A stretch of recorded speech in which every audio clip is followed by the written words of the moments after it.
one of the last installments here of some groundwork that I'm going to show you is going to be in the bridle work. So I'm going to grab one of my crops and show it to you. It's going to be mainly, as the dressage folks would call, shoulders in. And a shoulders in is going to be, as you're going to see, I'm going to maintain the shoulders closer to me and then maintain with the crop asking for the hindquarters to move away from me.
So what I'm asking for with my rein hand here, I'm asking for him to even give softly. I'm not bringing that hand to my body. I'm leaving it in alignment with his body. I want him on a slight bend, but not over bent. If I had brought his neck all the way over like this, that's too much.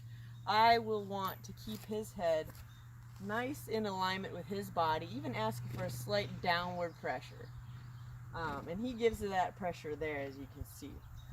And then with this other rein, I might snug it up a bit on this offside. Just keep that shoulder from wandering off. That's going to be really important.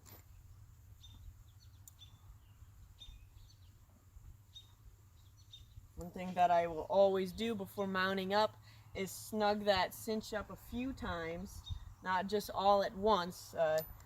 Some horses can learn to react to that negatively, but I never give them a chance to do that as a trainer.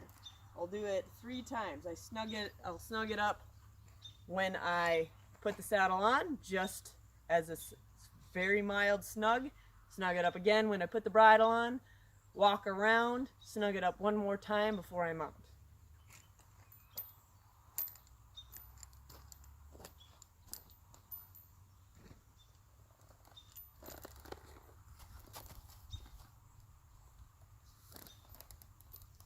Alright, so he is trained to brace as I get up there. I gave him a second to brace my weight and then mount and put my leg over. So same things apply, that I want to be able to warm my horse up when I go for a trail ride. I don't want to just ride out fresh all the time. I want to make sure I have my horse's mind. So I want to go and check in, get those tools under my belt, and ride a horse with confidence, knowing that I have the body parts in case another horse bolts, an umbrella flies over the top of my head and lands on me, anything of that nature. I want to be able to conquer with confidence. So I'm going to ask for his head and neck here. I'm going to take up the rein, he'll bend, take up the rein, he'll give, take up the rein, he'll give. I want that to be nice and flexible. It's okay if he moves his feet. I'm going to ask for one thing at a time. So right now it's the head and neck. Let's just say he started to disengage those hind quarters. At the same time, I would just go with it until maybe he would stop, and I would just go with it, go with it, go with it.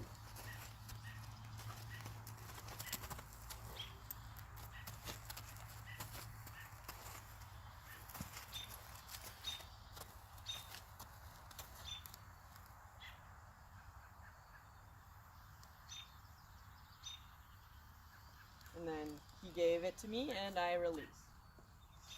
But again, if I want to ask for him to disengage, I'm going to bring my leg back at behind the cinch, what I would call that. We have two leg positions. Behind the cinch and at the cinch. Put my leg behind the cinch, bring my hand to my hip, or the outside of my hip, and ask for him to yield those hind fingers.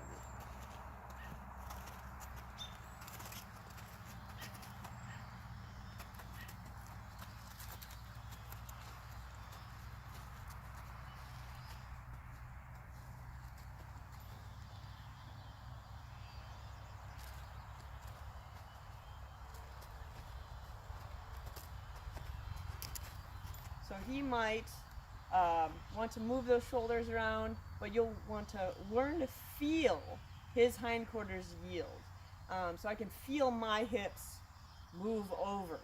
As I'm bringing in my hand, feeling him give, and then I release my hand. That keeps a young horse soft. I don't want to hang in there on that rein. He'll get stiff to that pressure.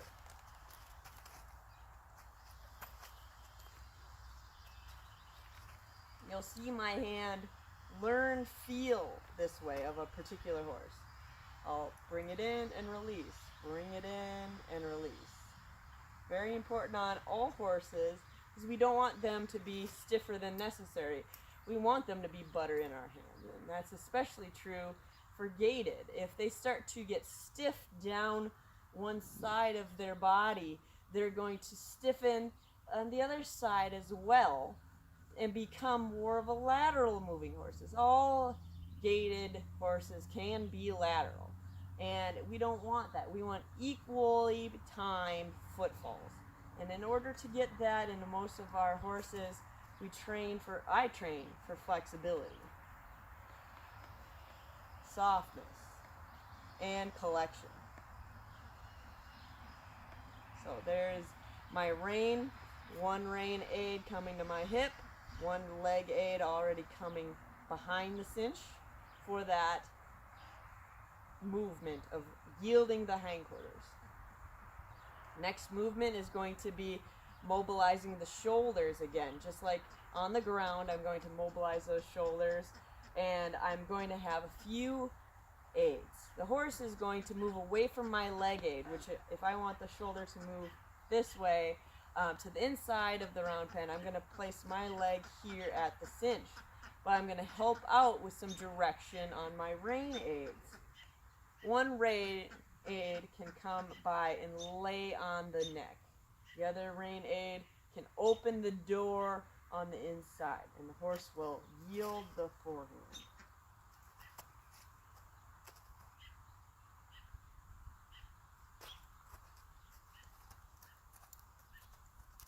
Do it moving forward, pick up my rein aid,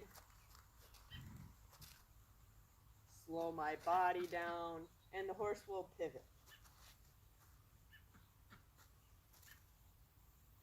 You can see that I will release that rein aid when I get a lovely light step. And that's going to keep a horse light to the touch.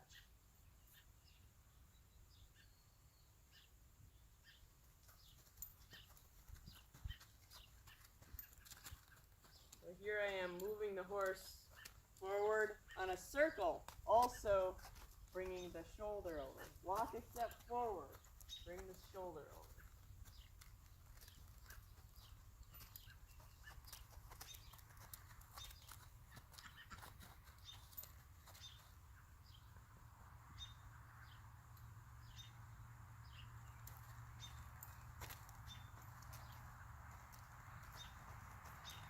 I ask for the back.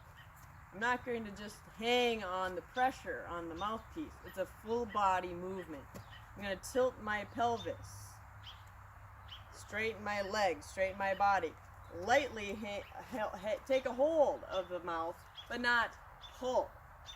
And the horse will back off the pressure. My pelvis tells the horse to open up and move backward off of light rein pressure.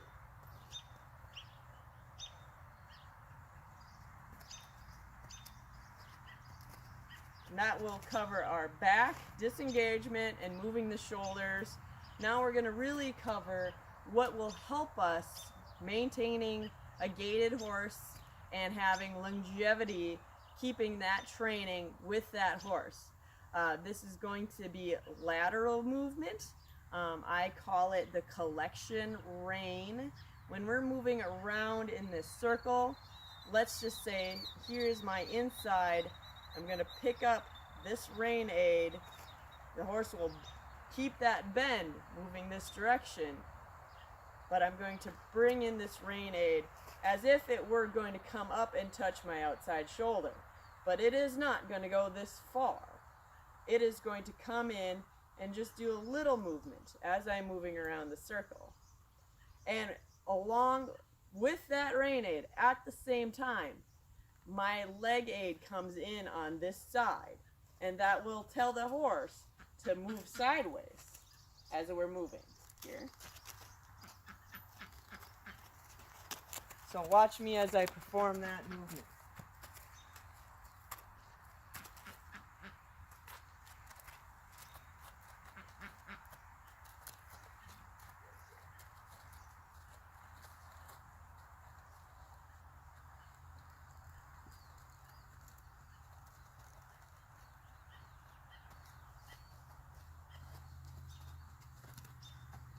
This will help, much like utilizing a shoulder in does on the ground. I want to maintain flexibility of the rib cage. That's the last piece of the puzzle, is being able to have that horse bend from nose to tail.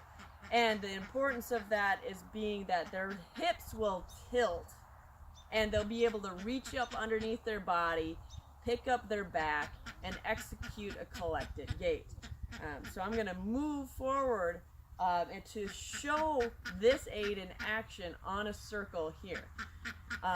And then also on any straight line, just keep in mind, going down the trail, going down a slight bend down the trail, pick up your inside rein, pick up your leg on that same side, frame your horse up, put them on a bend anywhere you please, just a slight bend, with you don't have to turn anywhere, and then ride that horse with ease at a more flattering gait, more quality of movement, smoother for the rider and better for you and the horse.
Okay, and again, leg aid and rein aid on the same side of the horse.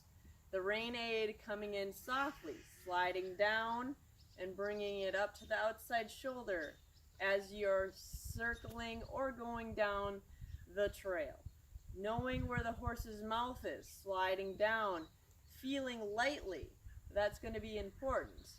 Uh, Bringing your leg in, having nice position with your body. Equitation is important with the shoulders, hips, and heels all in alignment with this style of riding. You have to give your horse an availability with your seat to come up into it. So that will help you on your journey learning how to ride a gaited horse, much like a high-level dressage rider could. I will briefly cover why that's beneficial. That's beneficial because a horse that is able to flex and move its body parts is going to be gymnastically able not only to avoid stiffness as they age and injury, but also have a better confidence in you as a rider. If you use your ground techniques and your saddle techniques all in one regularly, you're going to have their mind more regularly. They're going to have confidence in you. Dressage is, in essence, harmony with your horse. So you want to be able to focus on these things, improve with them on your own in a round pen, in a small grassy lot, in order to gain your horse's confidence anywhere you wish to take them. Anywhere down the trail, down unknown trails, dark trails, big grassy fields, or shadowy areas as the darkness falls. You want to be able to feel the safest as your horse knows that you have them. You have all of those tools in your back pocket, so to speak.